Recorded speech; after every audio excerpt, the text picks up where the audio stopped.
Good morning, ladies and gentlemen. Dawn of globalization. Our entering the WTO has quickened its steps. We've become the manufacturing powerhouse of the whole world.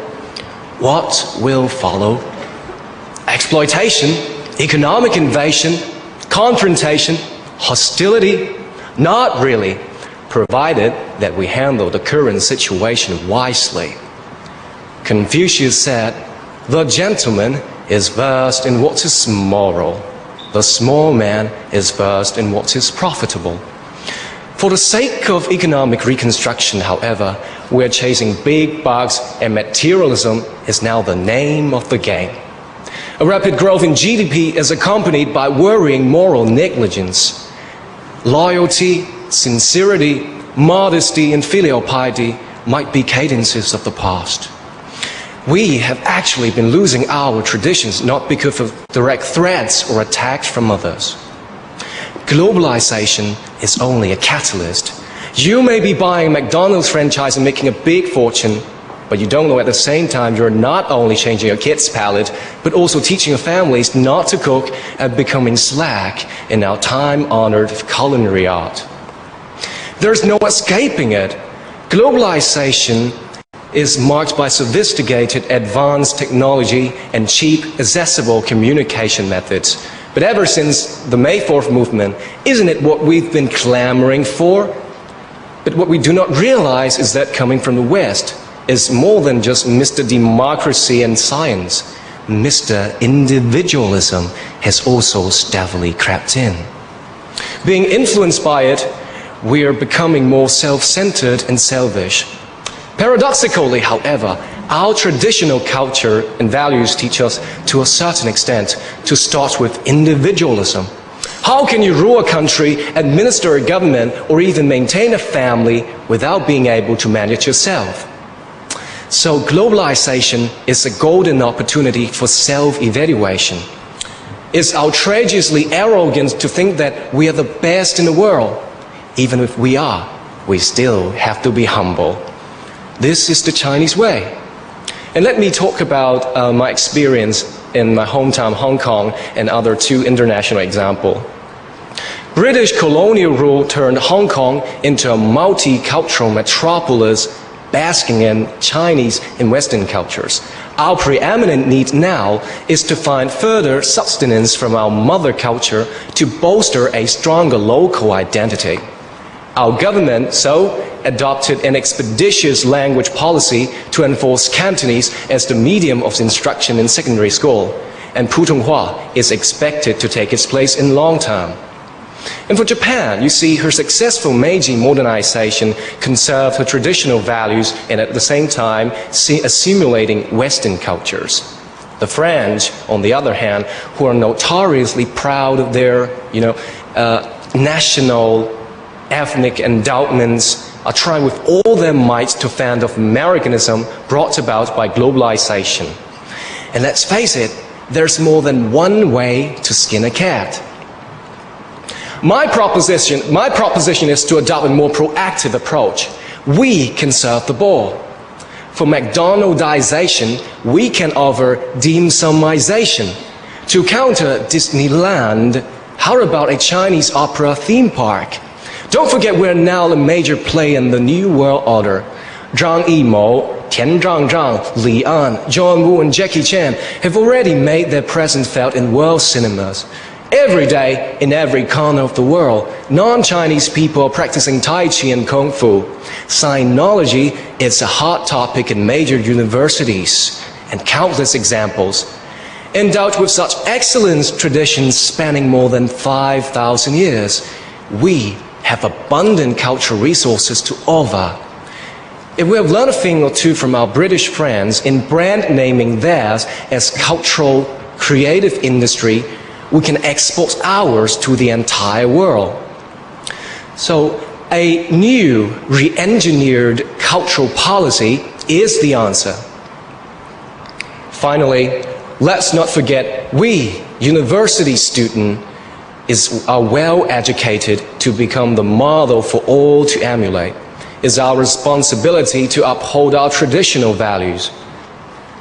To return to Confucius, a righteous man would never give up his righteousness for survival, but die for righteousness.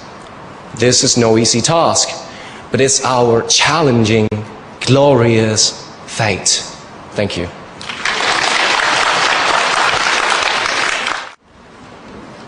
Well, I get to ask another marriage kind of a question. The divorce rate in China is increasing alarmingly in recent years. Children in divorced families are usually having more problems growing up.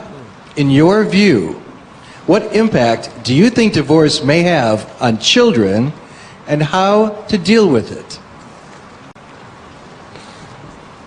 Like the royal wedding, the wedding ceremony, it might be the best of time because two mature people with special connection, sharing the same values, are finally coming together, form a new family, and they're going to have kids.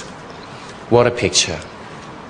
On the other hand, it might be the worst of times if they're going to divorce, and a lot of problems would be generated, not only affecting them, but kids. And I am one of them. So I think it's a very shocking question for me, but I think I am going to share my experience to all of you because I am now here. You know, looking retrospectively for my past 20 years, I have a lot of experience to be a kid or be a children or child from a divorced family. You know, they're just like, I heard my father say, or my mother, you know, the conversation, just like, he's not your kid, he's not my kid, it's yours. And my mother answered, well, he's yours, not mine. And they ended up quarreling. You know my feeling, anyway. So I think as a kid like this, I've encountered a lot of problems, and I can say the most important one, or a severe one, is that lack of family care. I think, you know, I think I'm qualified enough to speak of this topic, and you know, a kid like this is not going to get enough care from family. You know, when I was before the night of my first date with a girl, you know, my first date before I went to primary school, secondary school, I was very worried and anxious, and I wanted to consult someone for their advice, but no one. I could not turn to anyone. This is the biggest problem, I think, because of time constraints. I have a lot of experiences, but I can't tell you here because of time constraints.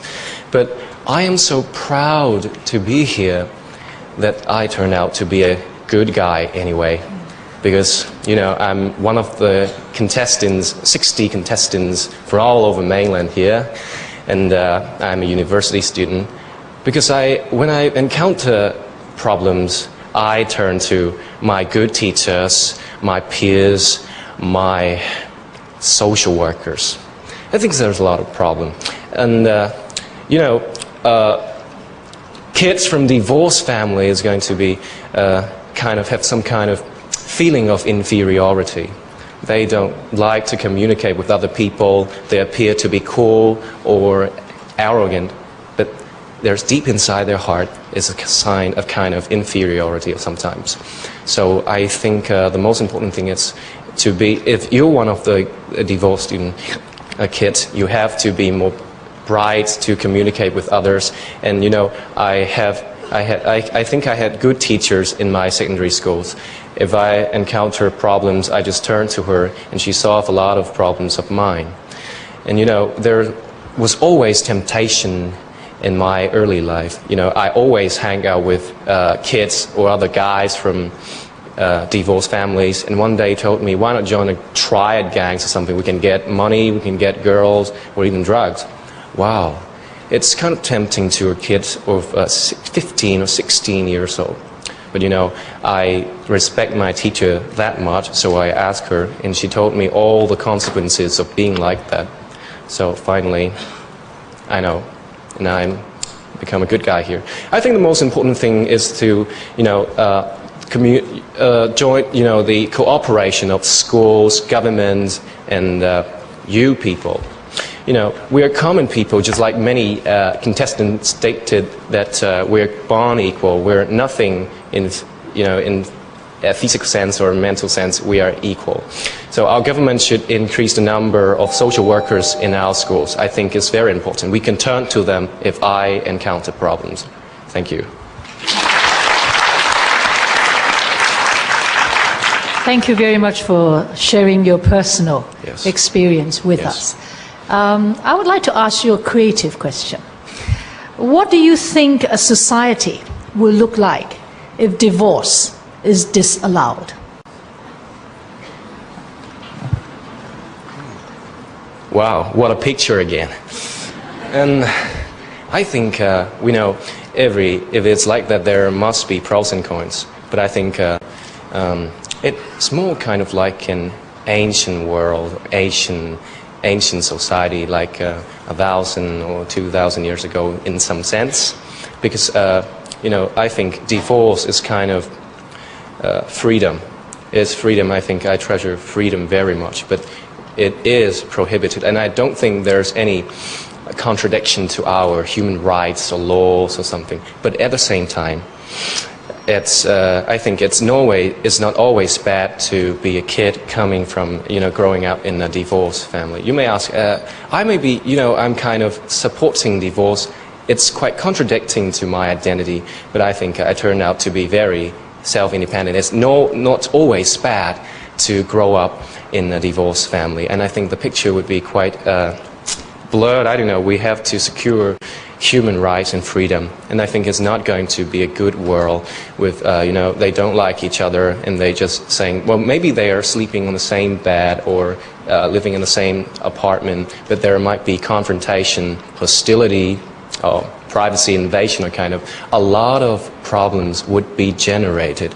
And I think this is not wise to have divorce prohibited or something like this. Thank you.